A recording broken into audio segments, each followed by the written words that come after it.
일단은 굉장히 반가운 마음이 첫 번째고요. 두 번째는 약간 어색한 것도 있습니다. 하던 건데도 좀 잠시 안 하면 이렇게 어색한 건가 봅니다. 참 이 시간을 기다렸고 이 시간에 참 감사하고요. 이 시간에 이렇게 또 다시 말씀 앞에서 함께 설 수 있어서 너무나 감사하고 너무나 행복합니다. 아마 저만 행복한 게 아니라 우리 모두가 함께 행복하리라 믿고요. 여러분이 이 자리에서 함께 하나님 앞에 나아가는 시간마다 하나님이 주시는 큰 행복을 경험하시는 분들이 되시기를 축복합니다. 지난 6개월 동안 제가 가만 생각해 보니까 무엇보다 열심히 한 일은 학교를 열심히 다닌 것 같습니다. 월요일마다 제가 학교를 가서 공부를 했는데요. 제가 학교를 가기 위해서 이제 버스를 타러 가는 곳이 하필이면 조계사 앞입니다. 거기서 이제 조계사 앞에서 좌석을 타고 종점까지 가야 제가 다니는 학교가 있는데, 하루는 한참 그 불교 비리 때문에 막 시끄러울 때 제가 아침에 이제 그 조계사 앞에 가가지고 버스를 타려고 갔는데 시간적인 여유가 좀 있었어요. 그래서 좀 아침을 든든히 먹어야 되겠다. 아침을 잘 먹어야 하루 종일 힘을 쓸 거 아닙니까? 그래서 거기 국밥집이 있더라고요. 그래서 국밥을 사 먹으러 딱 들어갔어요. 거기 들어가서 이제 국밥을 시키고 기다리고 있는데 뭐 손님은 별로 없는데 저쪽에 두 분이 앉아서 식사를 하고 계시는 거예요. 근데 소리가 워낙 커가지고 제가 앉아 있는 자리가 소리가 다 들려요. 근데 뭐라고 대화하는지가 다 들리는데 뭐라고 얘기하냐면 요즘 아주 텔레비전에서 시끄러운데 그 시끄러운 거 신경 쓰지 말라고, 전혀 신경 쓸 거 없다고, 그거 다 그냥 하는 얘기라고. 그러면서 뭐라고 얘기하냐면 이렇게 절에 같이 다닐 때 사람들 보지 말고 부처만 보고 다니면 된다고. 가만 보니까 저희 교회로 말하면 한 권사님쯤 되어 보이는 분이 이제 세 가족을 앞에 앉혀놓고 이제 이렇게 교육을 시키시는 거예요. 뭐 부처만 바라보고 다니면 된다고. 뭐 사람 볼 거 뭐 있어? 그냥 부처만 보고 다니면 되는 거야. 막 이러면서 음식점에서 밥 먹으면서 대화를 하시더라고요. 제가 그 얘기를 들으면서 얼마나 놀랐는지요. 밥 먹다 말고 굉장히 놀랐어요. 저 동네나 우리 동네나 비슷하구나. 우리가 많이 듣던 얘기 아닙니까? 우리가 또 많이 했던 얘기 아닙니까? 뭔가 좀 실망스럽고 힘들고 인간관계 안에서 부딪히고 어려운 일이 있으면 대부분 목자나 뭐 이렇게 권사님들이나 이런 분들 이야기하면 뭐라고 얘기하시죠? 사람 보지 말고 하나님만 보고 예수님만 보고 다니면 돼, 이렇게 얘기하시잖아요. 그렇죠? 이 바닥에 다 비슷하구나 이런 생각이 들었어요. 저는 저희만 하는 얘기인 줄 알았더니 거기서도 얘기하더라고요. 근데 그 얘기를 들으면서 제 마음속에 한 가지 생각이 들었어요. 정말로 그런가? 정말로 그러면 잘 믿는 건가? 정말로 그러면 행복한 신앙생활인가? 이런 생각이 들었어요. 여러분은 어떻게 생각하십니까?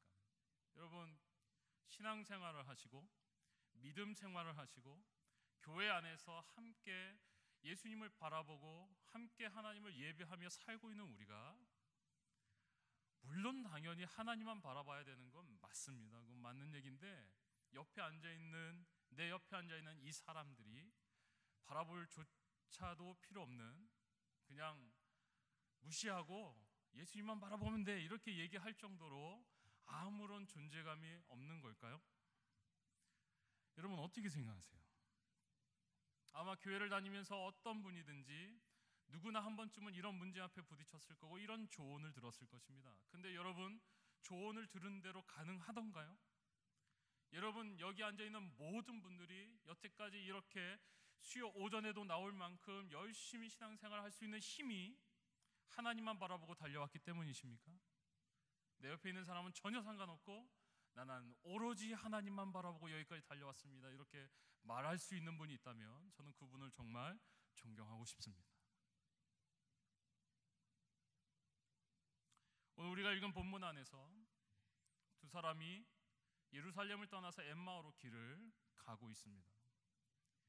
한 사람의 이름은 실명이 오늘 본문 속에 드러나고 있어요. 글로바라는 사람입니다. 이 글로바라는 사람을 성경 다른 본문 속에서 우리가 찾아볼 수 있는데요, 요한복음 19장 25절에 보면 예수님이 십자가에 달려서 죽음을 맞이하시기 직전까지 예수님 앞을 지켰던 여인들이 있습니다. 그들의 이름이 기록되어 있는데 그 여인들 중에 글로바의 아내 마리아라는 사람이 기록되어 있습니다.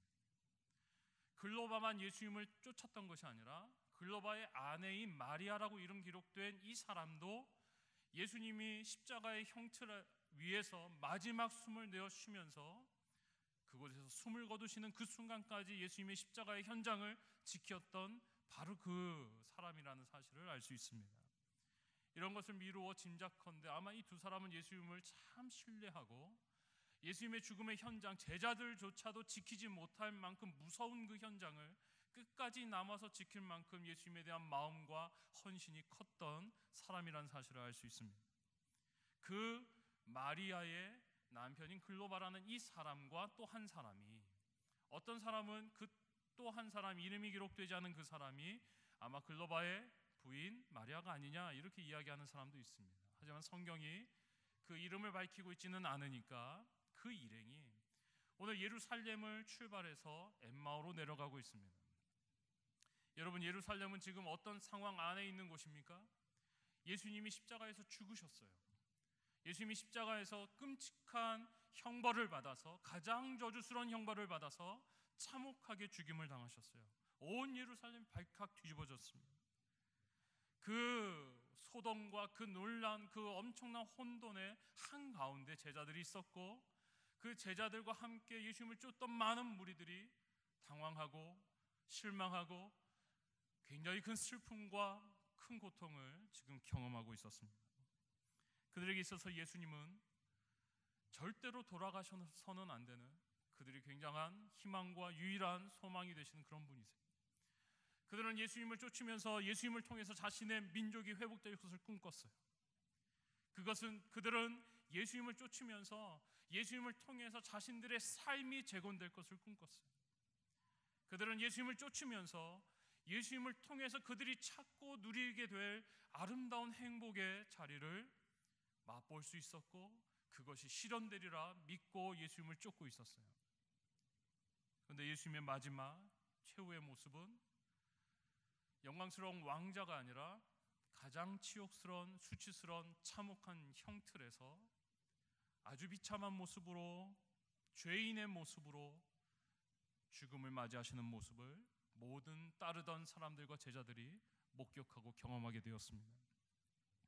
그것이 얼마나 비참하고 참혹한 일이었으면 주님 앞에서 자신의 생명까지 내려놓겠다고 약속했던, 평생 주님을 따르겠다고 약속했던 제자들조차도 그 현장을 지키지 못할 만큼 무서운 일이었습니다. 자신들이 신뢰하고 소망하던, 자신들에게 가장 중요하던 그분이 죽임을 당하고 소망과 기대가 모두 다 산산이 부서지고 모두 다 포기되어지고 가슴 깊이 너무나 무거운 큰 절망과 실패와 슬픔을 안고 그들은 고통 속에서 그들의 길을 출발하게 되었던 것입니다. 주 예수님의 죽음 이후에 물론 여인들의 증언을 통해서 주님의 무덤이 비어있다는 사실을 듣기는 했습니다. 주님의 무덤이 비어있는 사실을 전해 들었지만 그 사실이 그들의 절망과 고통을 바꿀 수는 없었어요. 혼란스러운 예루살렘을 통해서 위험한 그 지역을 피해서 그들은 엠마오로 길을 떠나게 되었습니다. 주님의 제자로 주님과 함께 걸어갔던, 주님을 따르던, 그리고 주님에 대한 참으로 많은 기억과 사건을 함께 했던 이들조차도 주님의 죽음 이후에 맞이하게 되는 고통과 절망을 어떻게 피할 수가 없었던 것 같아요. 그 깊은 절망의 무게를 견딜 수가 없었던 것 같아요. 그래서 그들이 내린 결정은 혼란스러운 예루살렘을 피해 엠마오로 가는 것이었습니다. 엠마오로 가는 길 가운데서 그들은 낯선 사람을 한 사람 만납니다. 엠마오로 열심히 걸어가고 있는 그 길에서 낯선 사람이 함께 동행하기 시작했습니다. 제가 본문 속에서 말씀을 묵상하면서 느끼는 건 예수님은 굉장히 능청스러우시다는 겁니다. 딴 나타나셔서 나다 보여주셨더라면, 뜸들이지 않고 보여주셨더라면 얘기가 훨씬 더 아주 긴박하고 재미있게 쓰여졌을 텐데 정말로 예수님께서 쉽게 정체를 드러내지 않으셨던 것 같아요. 오늘 본문을 보면 그들은 길을 함께 걸어갔습니다. 길을 함께 걷는 것을 우리가 뭐라고 부르죠? 동행한다고 부릅니다. 혹시 여러분 가운데 누군가 함께 길을 걸어보신 기억이 있는 분 계십니까? 저는 감사하게도 주신 이 휴식의 시간 동안 저희 아이들과 함께 같이 걸을 수 있는 기회가 많이 있었습니다. 저희 집 아이들은 지금 많이 컸지만 그래도 아직 어리기 때문에 다리가 저보다는 짧습니다. 그래서 같이 걸어 다니려면 제가 아이들한테 맞춰야 될까요? 아이들이 저한테 맞춰야 될까요? 아이들이 저한테 맞추게 된다면 그 아이들은 다시는 저랑 같이 걸으려고 안 할 겁니다. 힘들겠죠. 많이 힘들 겁니다. 당연히 이 아이들의 보폭과 속도에 제가 맞춰 주어야 같이 걸을 수 있습니다. 같이 걷는다는 건 상대방을 배려하고 걸음의 보폭을 맞춰주고 그 속도를 읽으면서 같이 길을 경험하면서 나아간다는 것을 의미합니다. 예수님께서 그렇게 하셨어요. 딱 만나자마자 야 나야 나 너희들이 나 찾고 있었지 이렇게 얘기하시는 것이 아니라 너희들 왜 이렇게 콧바트리고 왜 이렇게 낙심하고 왜 이렇게 주저앉아 있냐 이렇게 말씀하시는 것이 아니라 주님이 그들과 함께 동행하셨어요. 길을 걸으셨어요. 그들의 걸음의 속도에 맞춰주셨어요. 그들의 마음의 상태에 맞춰주셨어요. 그들이 가지고 있는 그들의 상태를 인위적으로 강제해서 바꾸려고 하지 아니하시고 일단은 함께 걸어주셨어요. 그러면서 이야기가 시작됩니다. 그들의 이야기를 듣기 시작합니다. 아니 예루살렘에서 어떤 일이 있었는지 당신 모른단 말입니까? 우리가 그분과 함께 했는데 그분과 함께 했던 시간들이 참 많은데 그분 정말로 놀라운 분인데 너무나 비참하게 너무나 안타깝게 돌아가셨어요. 그분 때문에 우리 마음이 얼마나 속상한지 몰라요. 얼마나 고통스러운지 몰라요. 그들의 이야기, 그 두 사람이 겪고 있는 아픔과 슬픔의 이야기를 주님이 보조를 맞추어 걸으시면서 들으셨어요. 주님이 듣기만 하셨을까요? 그들의 이야기를 다 들으신 다음에 주님이 듣기만 하셨을까요? 오늘 본문 속에 보면 주님은 그들을 나무라기도 하셨어요. 답답한 사람들아, 왜 이렇게 모르냐고. 어떤 공간에 들어가서 말씀 교재를 펴놓고 성경을 찾아가면서 말씀을 가르치신 것이 아닙니다. 오늘 말씀에 보면 이 두 사람과 주님이 동행하면서 길을 함께 걸어가면서 그들의 이야기를 다 들으시고 그리고 나서 주님이 말씀 속에서 하나님의 기록된 말씀이 자신에 대해서 어떻게 증거하고 있는지를 말씀을 통해서 가르쳐 주셨다고 성경은 기록하고 있습니다. 하나하나 찾아서 하나하나 그들의 귀에 들려주시면서 십자가 위에서 그렇게 비참하게 죽은 그 죽임당한 바로 그 사람이 바로 메시아임을 말씀을 통해 낱낱이 드러내 주셨어요. 그들이 말씀을 들으면서 걷는 그 길이 지루하거나 고통스러웠거나 힘들었다면 절대로 그 길을 연장하지 않았을 것입니다. 오늘 말씀을 보면 그 시간이 얼마나 감격스럽고 얼마나 놀라웠던지 그들은 동행하시는 예수님을 붙잡습니다.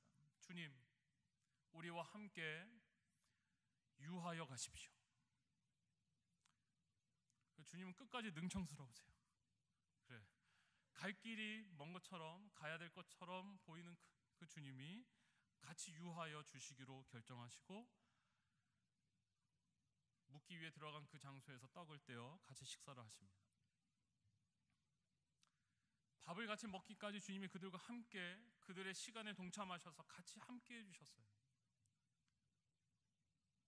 참 감사한 건 오늘 본문 속에서도 음식을 함께 잡수실 때에 떡을 가져다 축사하시고 떼어 그들에게 주시니 그 다음에 어떻게 됐다고요? 눈이 밝아졌어요. 오늘 말씀에 의하면 어쩌면 그들이 배고파서 주님을 못 알아봤을 수도 있습니다. 우리가 먹어야 눈이 환해지기 때문에. 근데 그렇게만 말씀을 받기에는 좀 힘든 것 같고요. 오늘 말씀에 보면 주님이 마치 성찬을 함께 나누시듯이 마지막 만찬의 순간에 자신의 살과 피를 찢어 제자들과 함께 나누셨던 것처럼 교제하시면서 떡을 떼어서 함께 먹을 그 순간에 그들은 길에서 자신들에게 말씀을 풀어 나누어 주셨던 그분이 바로 예수님이시라는 사실을 깨달았고, 주님은 그들이 그것을 깨달은 순간에 없어지셨어요. 사라지셨어요. 그러면서 그들이 계속해서 그들의 증언을 이어갑니다. 뭐라고 얘기합니까? 생각해보아, 우리가 이 길을 걸어 내려오면서 주님을 만나고 주님과 함께 동행하고 주님께 우리의 이야기를 하고 주님이 우리에게 말씀을 가르쳐 주실 때, 주님이 우리에게 말씀을 분명히 낱낱이 헤아려 깨닫게 해주셨을 때 우리의 마음이 어땠다고요? 우리의 중심이, 우리의 마음이 뜨겁지 아니하더냐? 서로 고백했어요. 서로 고백했어요. 어떤 학자는 오늘 이 본문이 보여주는 이 사건이 오순절의 성령 강림의 사건보다 훨씬 먼저 부활하신 예수님께서 앞으로 자신의 임재를 경험하는 모든 공동체의 특별함을, 그 공동체 안에 있어야 할 일이 무엇인지를 우리에게 보여주는 가장 기본적인 샘플이 된다고 얘기합니다. 한 사람이 아니라 두 사람, 세 사람, 주의 이름으로 함께 모이는 두세 사람이 함께 길을 걸으며 자신들의 이야기와 삶의 수많은 사건들을 나누면서 그것으로 끝나는 것이 아니라 그 안에 말씀이 있어서 말씀으로 하여금 자신들의 삶을 읽도록 만들고, 말씀 속에서 살아계시는 예수님을 경험하고 말씀 속에서 우리의 삶에 임재해 오시는 주님을 분명히 누리면서 마음이 뜨거워지는 것을 경험하는 것, 마음이 뜨거워지는 것을 경험하는 것, 이것이 주님이 원하시는 가장 기본적인 공동체의 모습이라는 것을 학자는 이야기하고 있습니다. 사랑하는 여러분, 여러분은 어떤 공동체를 경험하고 계십니까?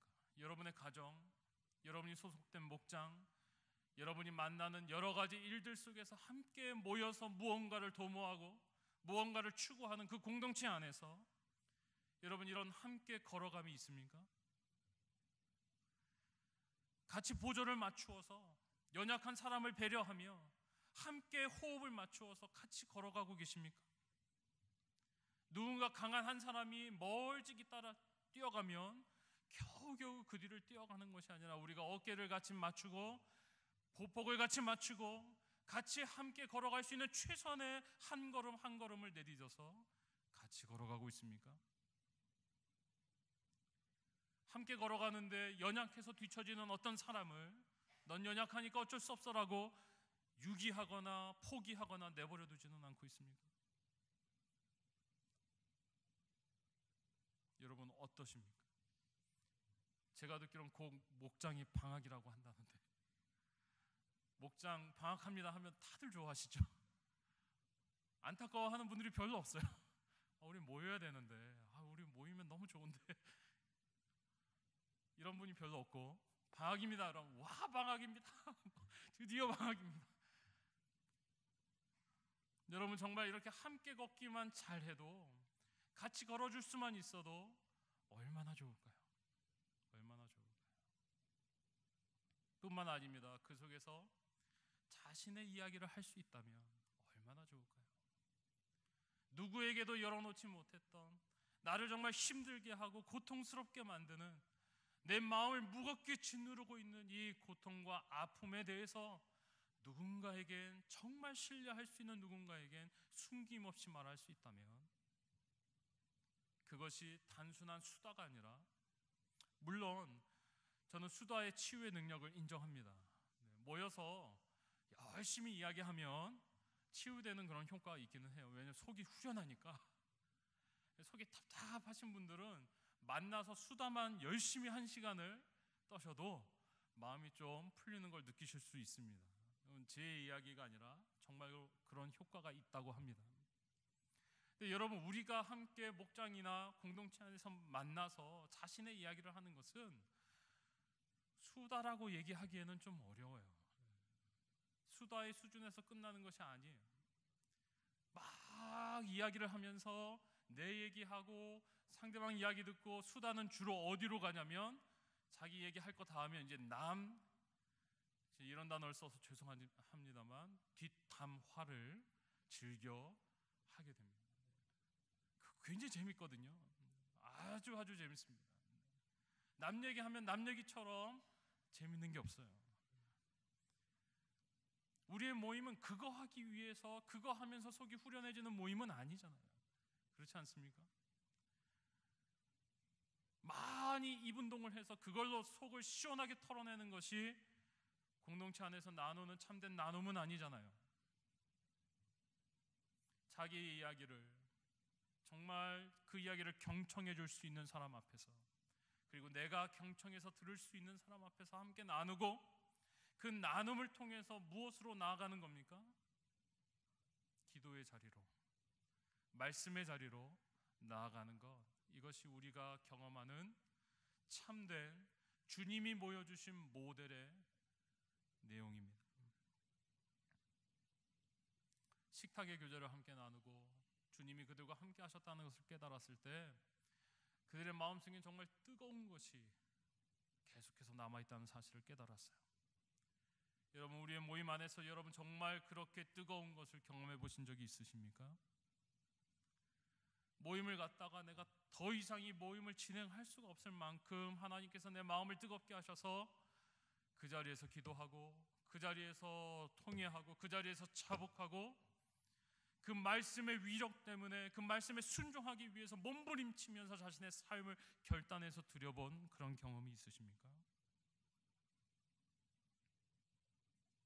저는 하나님 앞에서 우리가 속한 모든 공동체가 이런 공동체 되었으면 좋겠습니다. 사람 볼 거 없고 하나님만 바라보고 살면 돼. 이야기는 절반짜리 정답인 것 같아요. 절반짜리 정답인 것 같아요. 저는 혜성교회가 사람 볼 일도 있는 교회 됐으면 좋겠습니다. 혜성교회 공동체 안에 들어가면 예수 향기 나는 사람들이 있고, 혜성교회 공동체 안에 들어가면 정말 진솔한 나눔이 있고, 혜성교회 공동체 안에서 함께 나누기 시작하면 기도의 응답이 있고 말씀의 역사가 있고 분명히 삶이 바뀐다는 간증이 넘치는 그런 교회가 되었으면 좋겠어요. 사랑하는 여러분, 하나님 앞에서 우리가 지난 시간 동안 함께 했던 목장의 모임, 여러 가지 공동체의 모임, 우리가 함께 했던 많은 시간을 속에서 여러분 가정 안에서의 공동체의 모임들 다시 한번 생각해 보았으면 좋겠습니다.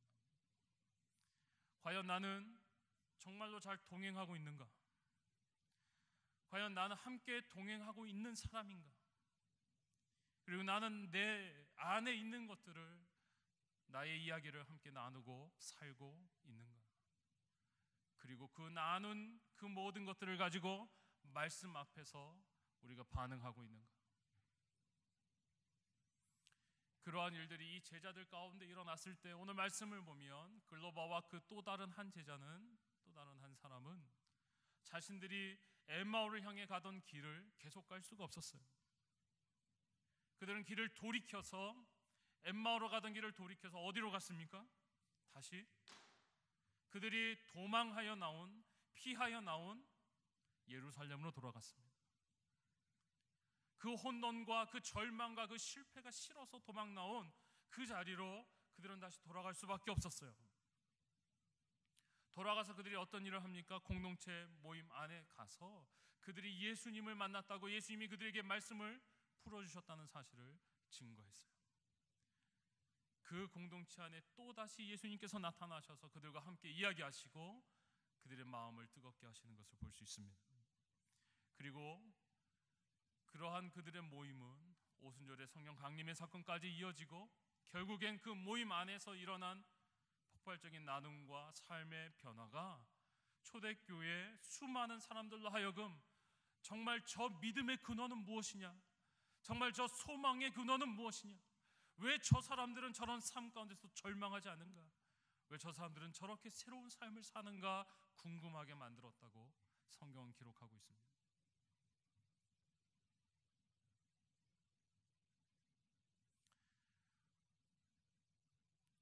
주님의 죽음을 경험하고 큰 절망과 슬픔 가운데서 길을 떠난 이 두 제자를 주님이 만나 주셨습니다.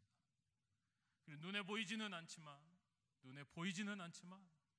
내가 너희들과 함께하며 너희들의 이야기를 듣고 너희들에게 이야기하고 있다고 주님이 분명히 그들에게 경험토록 만들어 주셨어요.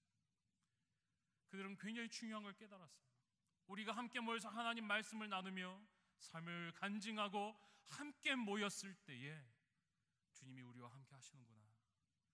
주님이 안 보이시지만 그것으로 끝난 것이 아니라 주님이 언제나 우리가 함께 모이는 그곳에 우리와 동행하시는구나, 임재하시는구나. 그것을 그들이 분명히 깨달았어요.